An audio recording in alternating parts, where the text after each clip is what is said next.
Sebelum kita lanjutkan Pak Audi, kita akan coba lihat terlebih dahulu saham-saham pilihan apa saja yang direkomendasikan untuk perdagangan esok hari pemirsa dan mungkin saja bisa menjadi salah satu referensi untuk Anda.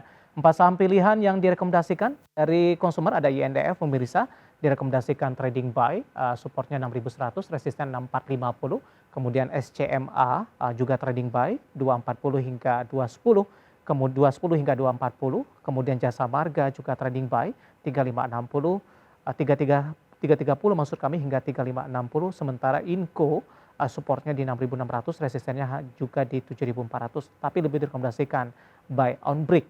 4 saham pilihan yang direkomendasikan pemirsa dan lagi-lagi keputusan investasi tetap ada di tangan para investor dan trader pasar modal Indonesia. Pak Audi, pertimbangan merekomendasikan keempat saham ini Pak secara dominan tampaknya lebih direkomendasikan trading buy, Pak Audi. Ya, betul. Karena memang kalau kita lihat dari beberapa tadi saham yang sudah ditampilkan, kita mulai dari Indofood, misalkan, memang sektor consumer staples ini juga salah satu yang diuntungkan, yang memang Indofood juga salah satu yang masih cukup menarik. Karena poin pertamanya adalah Indofood pertama kali dia mulai lagi bergerak di atas moving average 20, jadi artinya dia sudah mulai kembali ke jalan bullish. Jadi saya pikir ini adalah salah satu hal yang cukup menarik. Dengan resistennya untuk Indofood adalah bisa sampai dengan di 6.450 dan untuk stop loss-nya adalah di 6.100. Lalu yang berikutnya untuk SCMA juga ini basis on technical karena memang salah satu yang cukup menarik bisa kembali lagi rebound. Ya kemungkinan besar untuk jangka pendek dulu untuk SCMA ini kurang lebih targetnya sampai dengan di 240 dan untuk stop loss-nya adalah di 210 untuk ini. Jadi memang sangat pendek sekali untuk SCMA ini. Lalu yang berikutnya ada Jasa Marga. Kalau Jasa Marga ini juga salah satu saham yang kemarin sudah oversold. Jadi memang ini sudah titik momentum yang sebenarnya hari ini pagi sebenarnya cukup menarik sekali dan akhirnya ditutup menghijau. Jadi saya pikir ini masih cukup potensial untuk Jasa Marga dengan range atau rentang jangka pendeknya adalah sampai dengan di level 3.560 untuk Jasa Marga dan untuk stop loss-nya adalah di 3.330. Lalu yang terakhir ini ada Inco. Nah, Inco juga salah satu momentum yang masih cukup menarik karena hari ini kembali lagi mulai menguat. Tetapi yang menjadi PR untuk Inco saat ini adalah dia harus breakout terlebih dahulu. Itu adalah di level 6.900 dan persis tutupannya adalah di 6.900. Nah, apakah besok atau setidaknya sampai dengan di minggu ini dia bisa breakout? Itu saya pikir akan menjadi titik hal yang cukup baik gitu ya dengan peluang atau chance berikutnya adalah sampai dengan di 7.400 untuk resistennya dan untuk stop loss-nya adalah di 6.600. Baik, ada 4 saham pilihan pemirsa yang direkomendasikan, ada INDF, SCMA, Jasa Marga, kemudian juga ada Inco, dan lagi-lagi keputusan investasi tetap ada di tangan para investor dan trader pasar modal Indonesia. Pak Audi, kita lanjutkan kembali pertanyaan di WhatsApp interaktif kami. Sudah cukup banyak yang masuk, saya akan coba bahas pertanyaan dari Ibu Liana dari Surabaya ini, Pak Audi. Untuk BRMS Pak, sudah masuk di 238, sampai dengan akhir Oktober, bagaimana peluang penguatan untuk BRMS? Ya, untuk BNMS kemarin sebenarnya posisi cukup menarik 2 hari lalu karena ketika dia sudah breakout 167 itu mungkin salah satu indikator bahwa dia sudah ada titik cerah gitu ya setelah downtrend cukup dalam dan artinya sih sudah momentumnya cukup baik. Jadi mungkin untuk saat ini selama dia stay di atasnya 167 atau dia titik breakout-nya, saya pikir masih cukup menarik atau masih cukup oke untuk ditahan dengan kemungkinan besar jika memang dia stay terus di atas 167 dan kemungkinan terjadi rebound, maka target berikutnya adalah sampai dengan di level 207. Jadi memang masih cukup panjang sekali perjalanannya. Tapi sekali lagi yang mungkin yang perlu dijaga adalah di level supportnya itu di 167 untuk saat ini. Baik, nyangkut di 238, penutupan hari ini di 173, direkomendasikan averaging down tidak Pak? Ya, untuk saat ini mungkin boleh di averaging down, tapi porsinya lebih kecil dulu karena Ya. ini masih belum confirm. Once nanti dia sudah terjadi rebound di atas 167 itu mungkin boleh ditambah lagi. Baik, selanjutnya saya akan beralih ke pertanyaan Bapak Diki dari Bekasi. Terima kasih sudah bergabung dengan kami. Masih dari pertambangan batubara, Harum sudah ambil posisi di 1610. Pak Audi, prospek sampai dengan akhir tahun, apakah bisa tembus ke 2000 tidak Pak? Ya, oke. Kalau untuk Harum posisi saat ini masih cukup tertekan dengan memang masih sangat downtrend sekali ya kemungkinan besar target untuk koreksinya itu masih bisa sampai dengan di 1.450 sampai dengan di 1.470. Jadi masih cukup dalam sekali. Tapi kalau untuk kita bicara sampai dengan di akhir tahun, apakah bisa sampai dengan 2000? Ya kita coba lihat untuk sampai dengan di earning season-nya, apakah dia nanti di kuartal ketiga atau sampai dengan di kuartal keempat ini pencatatnya masih cukup baik, itu saya pikir bisa booster sampai dengan di 2000. Tapi realistisnya untuk saat ini adalah kemungkinan besar masih akan bisa terkoreksi, dan kalaupun rebound ini mungkin akan bertahap. Targetnya yang pertama adalah di 1735 dan next-nya baru sampai dengan di 1950. Baik, selanjutnya ada Ibu Shirley dari Munduk, Pak Audi, mempertanyakan saham SMGR, Pak. Resisten di berapa? Tapi sayang sekali tidak disebutkan sudah ambil posisi di level berapa ini, Pak Audi. Penutupan hari ini 7750, menguat di 2,99%. Resisten selanjutnya untuk SMGR. Ya, SMGR ini menarik sekali karena hari ini akhirnya dia ditutup ciamik ya, karena posisi berhasil breakout 7.700, 7.600. Saya pikir ini salah satu langkah yang menarik atau yang bisa diperhatikan juga sebenarnya untuk SMGR.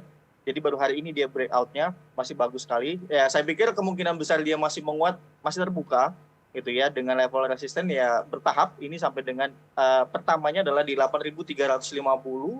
Next-nya jika memang masih terus menguat sampai dengan di 8.950. Jadi ada dua resisten yang cukup baik. Tapi cukup perlu diperhatikan juga bahwa ini perlu dijaga. Jadi kalau ternyata nanti SMGR balik lagi ke bawahnya 7.500, ya saya pikir ini akan menjadi kurang menarik gitu ya. Jadi Ya. pasang supportnya aja di 7.500. Baik, selanjutnya ada, saya akan coba cek terlebih dahulu, Bapak Santoso dari Kediri ini. Menanyakan saham Gosco, Pak. Sudah ambil posisi di 161. GZCO. Analisisnya Pak Audi? Ya, untuk plantation memang untuk saat ini masih lumayan tertekan. Kalau kita lihat yang besarnya juga masih cukup berat untuk di tahun ini. Cuma yang mungkin untuk secara teknikalnya perlu dijaga di level 106. Ini merupakan level support yang tidak bisa ditolerir untuk saat ini gitu ya. Jadi kalau dia breakdown 106, saya pikir mesti out dulu karena memang masih ada tendensi dia akan koreksi jauh lebih dalam. Tetapi untuk level resistennya untuk saat ini cukup bertahap. Yang pertama adalah di 120 ya, lalu dan next-nya sampai dengan di 136. Jadi ini yang level-level yang perlu diperhatikan. Tetapi hati-hati dengan level support 106 tadi, ini yang perlu dijaga untuk saat ini. Nyangkut di 161, Pak Audi. Rekomendasinya, Pak? Ya, kalau untuk saat ini coba kita tunggu dulu apakah dia berhasil bergerak di atas 120 atau tidak. Karena 120 ini adalah merupakan resisten jangka menengah. Once dia sudah naik ke atas itu, saya pikir cukup mudah sekali untuk naik, untuk lanjut lagi. Tapi kalau ternyata sampai dengan di akhir tahun, saat di akhir bulan ini, gitu ya, bulan Oktober ini, apakah dia tidak berhasil ke naik 120, ya saya pikir Ya. mau tidak mau harus mulai kurangi porsi. Baik, selanjutnya kita ke Bandung, Pak Audi. Ada Bukik sudah berpartisipasi menanyakan saham Pegas. Potensinya sampai dengan akhir tahun bisa ke level berapa? Sudah ambil posisi di 1750, Pak. Oke, ya Pegas ini masih di dalam area yang cukup menarik. Jadi sekarang ini sudah swing dia yang ketiga dari tahun ini ya, dari 2022. Memang ini sudah cukup menarik dan masih cukup menarik saya pikir. Ya mungkin sampai dengan akhir tahun apakah masih bisa naik cukup tinggi, ya saya pikir masih ada kemungkinan karena memang fasenya dia bagus sekali, bullish sekali dari awal tahun ini. Dan untuk level resistennya mungkin yang bisa diperhatikan dulu ya sampai dengan setidaknya akhir bulan ini, bulan Oktober. Itu apakah Pegas ini sudah bisa naik ke atas 2000. Itu menjadi titik yang cukup menarik. Jadi artinya pelan-pelan dulu sampai dengan akhir tahun apakah masih bisa terus naik, ya kita coba lihat dulu apakah di 2000 ini bisa ditembus atau malah tidak ditembus oleh Pegas. Baik, selanjutnya ada Bapak Suharyanto dari Jakarta Timur. Terima kasih sudah bergabung bersama dengan kami. Menanyakan saham Gotoh, Pak. Mohon dianalisis, Pak Audi, dengan tren yang terjadi saat ini untuk Gotoh. Ya, mungkin salah satu sektor yang tidak saya rekomendasikan untuk posisi sekarang sampai dengan sampai dengan tahun depan gitu ya. Di tengah kondisi suku bunga yang tidak lagi murah, artinya bunga sudah mulai tinggi, itu adalah teknologi. Jadi memang Gotoh ini mungkin akan sedikit berat sekali. Karena gini, mungkin ini sedikit tips ya, boleh teman-teman atau para investor juga perhatikan. Untuk perusahaan-perusahaan yang masih cukup menarik atau setidaknya bisa dilakukan investasi sampai dengan menghadapi resesi global tahun depan, itu adalah pilihlah yang pertama perusahaan yang making money atau yang setidaknya dari cash flow-nya ini sudah positif gitu ya. Ya kalau kita lihat memang e-commerce ini dan bahkan juga ada yang baru mau listing lagi, itu saya lihat cash flow from operating-nya masih negatif. Jadi artinya masih akan sedikit berat gitu ya di tengah suku bunga yang tidak lagi murah gitu. Dan untuk Gotoh mungkin supportnya adalah ya kita lihat historicalnya dulu itu sampai dengan di 186. Jadi better kalau Gotoh ini nggak turun ke bawahnya 186 dan tidak membentuk new low lagi. Itu yang setidaknya menjadi PR untuk Gotoh. Dan untuk reboundnya kemungkinan besar sampai dengan di level 236 kalau misalkan terjadi rebound. Baik, terakhir singkat saja untuk PNBS Pak, sudah ambil posisi di 84? Ya, ya oke. Untuk PNBS di posisi berapa tadi Pak? Maaf. 84 Pak. Oke, berarti sudah capital gain ya. Maka ini menjadi menarik nih karena PNBS ini ada level resisten di 103 sampai dengan di 100. Itu kalau kita lihat polanya secara triangle ini membentuk head and shoulder. Jadi ini bagus sekali. Kalau ternyata PNBS ini dia bisa breakout 103, itu artinya dia membuka peluang bullish yang cukup besar. Jadi memang boleh diperhatikan level 100 sampai dengan di 103 itu menjadi resistennya untuk PNBS. Ketika dia breakout ini menarik sekali. Baik. Waktu kita cukup terbatas Pak Audi, dan pembahasan PNBS tadi sekaligus mengakhiri kebersamaan kita untuk kali ini, dan semoga bisa menjadi referensi dan lagi-lagi keputusan investasi tetap pada tangan para investor dan trader pasar modal Indonesia. Pak Audi, terima kasih, sehat selalu ya Pak.